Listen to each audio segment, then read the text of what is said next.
وَإِنِّي مُرْسِلَةٌ إِلَيْهِمْ، تو میں ان کی طرف میں الیہم بِہَدِیَّةٍ میں کچھ ہدایہ بھیجتی ہوں، کچھ میں تحفے تحائف جو ہے بڑی قیمتی چیزیں میں بھیجتی ہوں، فناظرۃ، اور پھر دیکھتی ہوں بما یرجع المرسلون کہ جن کو میں بھیجتی ہوں ایلچی بنا کر وہ کیا جواب وہاں سے لے کر آتے ہیں، کیا پیغام لے کر آتے ہیں۔ گویا کہ وہ ٹیسٹ کر رہی ہے حضرت سلیمان کو کہ آیا یہ مال و متاع دنیاوی کے اس لالچ کے اندر آ جاتے ہیں اور بس اس سے آگے کا مطالبہ نہیں کرتے، یا یہ کہ ان کا مسئلہ کوئی مختلف ہے۔ فلما جاء سلیمان قال اتمدوننی بمال، جب حضرت سلیمان کے پاس وہ پہنچا ان کا وفد ملکہ سبا کا، وہ سامان وغیرہ پیش کیا، حضرت سلیمان نے فرمایا کیا تم میری اعانت کرنا چاہتے ہو مال سے؟ فما آتانی اللہ خیر مما آتاکم، تو جو کچھ مجھے اللہ نے دے رکھا وہ کہیں بہتر ہے اس سے جو تمہیں دیا ہے۔ بل انتم بہدیتکم تفرحون، اپنا یہ سارے ہدایہ تمہیں مبارک ہو، یہ واپس لے جاؤ، تم ہی خوش رہو۔ ارجع الیہم، اب اس کے بعد دھمکی آئی، وہ جو بھی سفیر آیا تھا اس سے کہا لوٹ جاؤ اپنی قوم کی طرف، فلناتینہم بجنود لا قبل لہم، تو ہم ایسے لشکر لے کر آئیں گے، ان پر حملہ آور ہوں گے کہ جن کا مقابلہ ان کے لیے ممکن نہیں ہوگا۔ وَلَنُخْرِجَنَّهُم مِّنْهَا أَذِلَّةً، اور ہم نکال باہر کریں گے انہیں اس ملک سے أَذِلَّةً، ذلیل کر کے، وَهُمْ صَاغِرُونَ، اور وہ بہت ہی ذلیل و خوار ہو جائیں گے۔ قال یا ایھا الملأ، حضرت سلیمان نے ساتھ ہی کہا اپنے درباریوں سے کہ اے میرے درباریوں، ایکم یاتینی بعرشھا، تم میں سے کون ہے جو اس ملکہ سبا کا جو تخت ہے وہ میرے پاس لے آئے، قبل ان یاتونی مسلمین، اس سے پہلے کہ وہ فرما برداری اختیار کر کے میرے دربار میں پہنچے۔ یعنی یقین تھا حضرت سلیمان کو کہ اب اس کا جواب یہی آئے گا اور وہ حاضر ہوگی اور اظہار اطاعت کے لیے، لیکن انہوں نے چاہا کہ اس کا جو تخت جو ہے کسی طریقے سے اس کے یہاں پہنچنے سے پہلے یہاں آ جائے، تو اس کا امتحان لینا چاہتے تھے، ذرا سی اس کے اندر تبدیلی کر کے رنگ روپ کی کہ آیا پہچانتی ہے یا نہیں۔ قال عفریت من الجن، تو ایک جن نے کہا، ایک دیو نے، جنوں میں سے دیو، یعنی جنات میں سے، انسانوں میں سے بھی جیسے کمزور بھی ہوتے ہیں طاقتور بھی ہوتے ہیں، لیکن یہ کہ اسی طریقے سے ایک عفریت جو بہت بڑا جن تھا، دیو ہیکل، اس نے یہ کہا انا آتی کا بھی قبل ان تقوم من مقامک، میں لے آؤں گا اس کو آپ کے پاس اس سے پہلے کہ آپ اپنی جگہ سے اٹھیں۔ مراد یہ ہے کہ دربار کے برخاست ہونے سے پہلے جب دربار جو آپ کا لگا ہوا ہے اس کے برخاست ہونے سے قبل، اس سے پہلے میں لے آؤں گا۔ وَإِنِّي عَلَيْهِ لَقَوِيٌّ أَمِينٌ، اور میں اس کے لیے قوی بھی ہوں اور امانت دار بھی ہوں، معتبر بھی ہوں۔ قَالَ الَّذِي عِندَهُ عِلْمٌ مِّنَ الْكِتَابِ، کہا اس شخص نے کہ جس کے پاس کتاب کا علم تھا۔ اب یہ آیات متشابہات میں سے ہے، یہ کون سی کتاب ہے، کون سا علم ہے، یہ ہم نہیں جانتے، نہ ہمارے پاس اس کے سلسلے میں کوئی مرفوع حدیث محمد الرسول اللہ صلی اللہ علیہ وسلم کی موجود ہے۔ یہ آیات متشابہات میں رہے گا۔ کوئی ہے وہ عملیات جن کو ہم کہتے ہیں، ان میں سے کوئی عمل ہے کہ جو خاص جس کی تاثیر یہ تھی، جس کے ذریعے سے یہ کام کر لیا گیا۔ اب یہ تو ہو سکتا ہے کہ جیسے آج ہمارا معاملہ ہے تو شاید کوئی ہماری ٹیکنالوجی اس حد تک پہنچ جائے کہ کسی میٹیریل شے کو امریکہ سے تحلیل کر کے اور اس کے ایٹمز بنا کر یہاں منتقل کر دیا جائے اور آنے واحد میں، اور پھر یہاں اس کو اسی اسٹرکچر جو تھا جس سے کہ تحلیل کر کے وہ ایٹمز لیے گئے تھے اسی شکل میں پھر یہاں بنا دیا جائے، تو یہ انہونی باتیں تو نہیں ہیں۔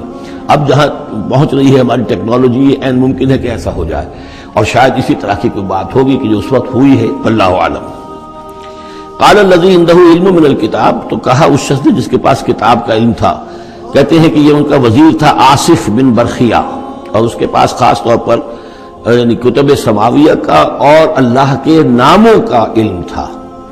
اب وہ ناموں کا علم جو ہمیں نام بتائے ہیں محمد رسول اللہ صلی اللہ علیہ وسلم نے، ان میں سے کسی کی تاثیر یہ نہیں ہے بہرحال، لہذا اس کا انکار تو ہم نہیں کریں گے، قرآن میں ہے، لیکن بہرحال اگر یہ چیز ایسی ہوتی کہ جس میں ہمارا ان دلچسپی لینا مفید ہوتا تو محمد رسول اللہ صلی اللہ علیہ وسلم ضرور ہمیں بتاتے۔ اگر آپ نے نہیں بتایا ہے تو اس کا مطلب یہ ہے کہ اس کھود کرید میں ہمیں نہیں پڑھنا چاہیے۔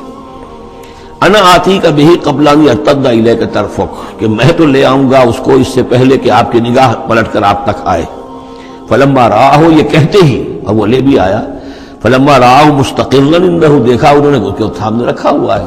نہ صرف یہ کہ اس شخص نے کہا کہ میں لے آؤں گا آپ کی پلک جھپکنے سے پہلے، بلکہ وہ فی الواقع لے آیا۔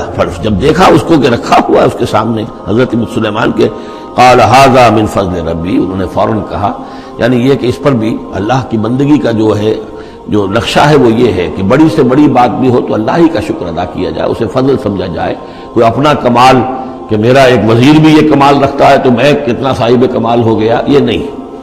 قال ھذا من فضل ربی، یہ میرے رب کا فضل ہے، لیبلونی اشکر ام اکفر، کہ وہ اللہ مجھے آزما رہا ہے کہ میں شکر کرتا ہوں یا کفران نعمت کرتا ہوں۔ ومن شکر فانما یشکر لنفسہ، جو کوئی شکر کرتا ہے وہ اپنے بھلے کے لیے کرتا ہے۔ ومن کفر فان ربی غنی کریم، اور جو کفران نعمت کی روش اختیار کرتا ہے تو میرا رب تو غنی ہے اور کریم ہے۔ قال نکروا لها عرشها، حضرت سلیمان نے فرمایا کہ ذرا اس کا جو اس ملکہ بلقیس کا جو عرش ہے، اس کا جو تخت ہے، اس سے ذرا اس کی حیت بدل دو تھوڑی سی۔ ننظر، ہم ذرا دیکھیں گے، اتہتدی، کیا وہ پہچان لیتی ہے اس کو، ام تکون من الذین لا یہتدون، یا یہ کہ ان لوگوں میں سے ہوتی ہے کہ جو نہیں پہچان پاتے۔ فلما جاءت قیل اہٰذا عرشک، جب وہ پہنچی دربار میں پیش ہوئی تو اس سے کہا گیا کیا اسی طرح کا ہے آپ کا عرش، اہٰذا، یہ جو تخت یہاں رکھا ہوا ہے کوئی ایسا ہی تخت ہے آپ کا؟ قالت کانہ ہو، اس نے کہا نہیں، تو معلوم ہوتا ہے وہی ہے، یعنی اس نے پہچان لیا۔ مطلب ذہین عورت تھی، ویسے بھی اس کا جو قول تھا وہ بھی بڑی ذہانت پر مبنی تھا، ان الملوک اذا دخلوا قریۃ افسدوها وجعلوا عزت اہلها اذلہ، تو اس نے پہچان لیا۔ اہٰذا عرشک، کیا اس طرح کا ہے تمہارا عرش؟ قالت کانہ ہو، اس نے کہا نہیں، یہ تو محسوس ہوتا ہے وہی ہے۔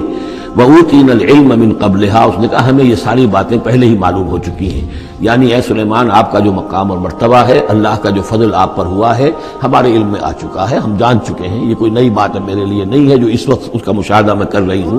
وَكُنَّا مُسْلِمِينَ، اور ہم پہلے ہی اسلام لا چکے ہیں، ہم اطاعت قبول کر چکے ہیں اور اسلام بھی لا چکے ہیں۔ وَصَدَّهَا مَا كَانَتْ تَعْبُدُ مِن دُونِ اللَّهِ، اور سلیمان نے روک دیا اس کو اس سے کہ جس کو وہ پوجتی تھی اللہ کے سوا۔ انہا کانت من قوم کافرین، یقیناً وہ کافروں کی قوم سے تھی۔ قیل لها ادخلی الصرح، اور اس سے کہہ دیا گیا کہ اب محل میں داخل ہو جاؤ۔ فلما رأته حسبته لجة، جب وہ محل میں داخل ہونے لگی اسے یہ محسوس ہوا کہ شاید پانی ہے۔ وکشفت عن ساقیہا، تو اس نے اپنے ذرا جو بھی شلوار یا جو بھی اس کا لباس تھا اسے اٹھایا اوپر کو اور اس سے پنڈلیاں کھولی۔ وکشفت، اس نے کھول دی اپنی پنڈلیاں۔ قال انہ صرح ممرد من قواریر، حضرت سلیمان نے فرمایا یہ پانی نہیں ہے، یہ محل ایسا ہے کہ جس میں شیشے جڑے ہوئے ہیں۔ وہ شیشے میں جو عکس پڑ رہا تھا وہ سمجھی کہ یہ پانی ہے، پانی میں عکس پڑ رہا ہے، لہذا وہ اس میں سے پانی میں سے گزرنا پڑے گا، وہ پانی نہیں تھا، شیشہ تھا۔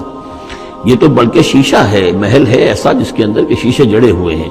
قالت رب انی ظلمت نفسی، یہاں گویا کہ اسے اور احساس کرا دیا کہ تمہارے تو حاشیہ خیال میں بھی وہ نعمتیں نہیں ہو سکتی جو اللہ تعالیٰ نے مجھے دے رکھی ہیں۔ قالت رب انی ظلمت نفسی، تب اس نے کہا پروردگار میں نے اپنی جان پر ظلم کیا۔ واسلمت مع سلیمان للہ رب العالمین، اور میں تو اسلام لے آئی اور میں نے سر تسلیم خم کیا اور اطاعت اختیار کی سلیمان کے ساتھ، اس اللہ کا اسلام لے آئی، اللہ کی اطاعت قبول کی جو تمام جہانوں کا پروردگار ہے۔ یہ گویا کہ قصص النبیین کا ایک حصہ ہے اس سورہ مبارکہ کا۔